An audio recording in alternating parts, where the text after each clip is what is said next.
في كل قرية في حكايات مرعبة، ناس تقول انها مجرد اساطير وناس تهمس انها الحقيقة اللي محدش عاوز يعترف بيها. لكن في قرية الغرباوي ما كانش في اختلاف، الكل متأكد ان وادي السباع مش مكان عادي، وان اي حد بيدخله بعد المغرب يا بيرجع مجنون يا ما بيرجعش خالص. لكن زي اي لعنة لازم يكون في واحد مجنون يكسر القواعد، وسالم كان الراجل اللي قرر يواجه الوادي بنفسه. الكل حاول يمنعه لكنه دخل واختفى، وبعد ما رجع بحاجة مش من عالمنا. والليلة هحكي لكم الحكاية كاملة، والقرار ليكم تصدقوا او لا. بس لو قررتوا تروحوا هناك افتكروا حاجة واحدة، في حاجات لما بتصحى ما بترجعش تنام بسهولة.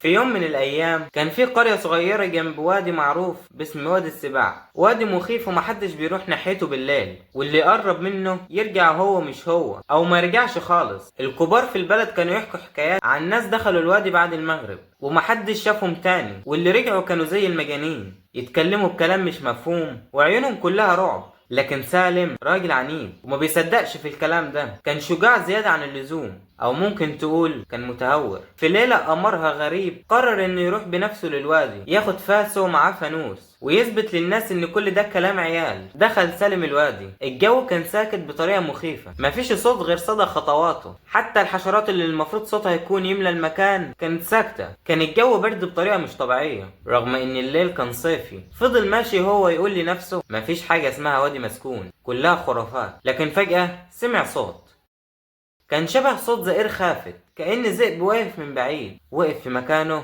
قلبه بدأ يدق بسرعة، لكنه قال إنها مجرد أوهام وكمل طريقه. لكنه حس إن في حد بيتحرك بين الشجر، كان في ظل غامض بيتحرك كبير، عيونه بتلمع في الضلمة. رفع الفانوس بسرعة بس ما شافش حاجة، أو يمكن ما كانش عاوز يشوف، لكنه حس بنفس سخن جنب ودانه كأن في حد بيهمسله. لف بسرعة ومفيش حد، بس الأرض كانت مليانة آثار أقدام مش بشرية، بل كانت أكبر وأعمق، كأنها لسبع ضخم أو حاجة تانية خالص. سالم حس برعب عمره ما حسه قبل كده، حاول يطلع من الوادي بس الطريق اللي جه منه كان كأنه اختفى. الأشجار كبرت فجأة والظلام بقى أعمق والفانوس بدأ يضعف. الصوت الغريب اللي سمعه في الأول بقى قريب، أقرب من أي وقت، وكأنه فوق راسه بالظبط. وفجأة حس بإيد خشنة بتمسك كتافه، صرخ بكل قوته لكن محدش كان سامع. حس كأن الأرض بتلعت صوته، وآخر حاجة شافها كانت عيون صفرة بتلمع في الضلمة.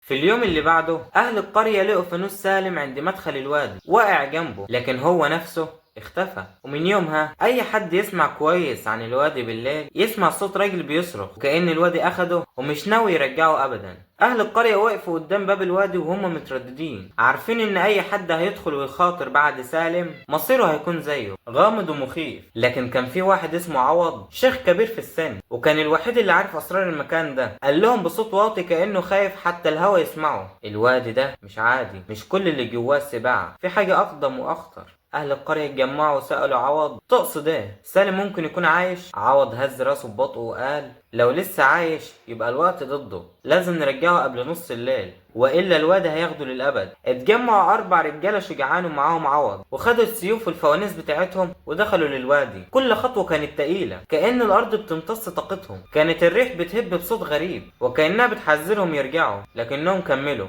بعد ما دخلوا بعمق بدأوا يسمعوا نفس الصوت اللي سمعه سالم، زئير، بس مش زئير سبع عادي، زئير كأنه مليان بكاء أو حقد. وقفوا مكانهم لما شافوا آثار أقدام غريبة، بعضها كانت أقدام إنسانية وبعضها ضخمة بطريقة مستحيلة، وكأن الإنسان اللي مشي هنا اتغير وهو في الطريق. فجأة سمعوا صوت صرخة بعيدة، كانت صرخة سالم. جريوا ناحية الصوت والفوانيس بدأت تترعش كأن النار نفسها خايفة. وصلوا لحفرة كبيرة وسط الوادي وكأن سالم فيها، لكنه ما كانش زيه، كأن عيونه مفتوحة بس مش شايفهم. جسمه مليان تراب كأنه كان مدفون واتحرك من نفسه. عوض قرب منه وقال بصوت ثابت: سالم اسمعني، ارجع معانا قبل ما يفوت الأوان. لكن سالم بصلهم بعينين فاضية، وفجأة بدأ يتحرك بجنون كأن في حاجات ماسكاه. كان بيصرخ لكنه مش هو اللي بيتكلم. الصوت كان صوتين مع بعض، واحد صوت سالم والتاني صوت حاجة أعمق وحشية كأنها بتتكلم من بطن الأرض. الرجالة مسكوه بالعافية، وعوض بدأ يتمتم بكلام غريب كأنها بتحاول تفك حاجة مربوطة في جسم سالم. الأرض بدأت تهتز والرياح بقت أشد، وقبل ما حد يفهم ايه اللي بيحصل حاجة ضخمة ظهرت وسط الضباب. حاجة كان شكلها زي سبع بس بحجم فيل، وعيونه بتنور بلون أحمر غامق. عوض صرخ اهربوا. الرجاله شالوا سالم وجريوا باقصى سرعه، والمخلوق وراهم بيزقر بقوه والارض بتهتز تحتيه. كانوا شايفين مدخل الوادي، بس المخلوق كان اسرع، لكنه وقف فجأة عند حد معين كأنه مربوط في مكانه. اول ما خرجوا سالم وقع على الارض مغمى عليه، وعوض وقف عند المدخل وبص للمكان وقلبه همس لسه مقفول بس مش للابد. سالم رجع للحياة لكنه ما كانش زي الأول، فضل ساكت أسابيع، ولما أخيرا نطق قال جملة واحدة بس: كنت في حتة محدش لازم يروحها. ومن يومها محدش في القرية قرب من وادي السباع. مرت أسابيع بعد اللي حصل، وسالم بقي مجرد ظل لإنسان كان بيقعد بالساعات ساكت، عيونه دايما سرحانة في الفراغ. ولو حد سأله عن اللي شافه في الوادي كان بيرتعش ويقول بصوت متقطع: هو مستني، هو مش هيسيبني. الناس حاولوا يتجاهلوا كلامه، لكنهم كانوا عارفين في اعماقهم ان اللعنه ما انتهتش، وان وادي السباع لسه متربص لاي حد يجرؤ يقرب منه. لكن اللي محدش كان يتوقعه هو ان اللعنه مش بس مسكت في سالم، بدات تظهر حاجات غريبه في القريه. الليل بيقطع، والكلاب بتعيط من غير سبب، والفراخ بتبقى ميته في الصبح. واكتر حاجه خوفتهم كانوا بيشوفوا عيون حمراء في الضلمه بتلمع وسط الاشجار، كأن المخلوق اللي شافوه في الوادي بيقرب مما يفتكروا. في ليله مشؤومه حصلت الكارثه.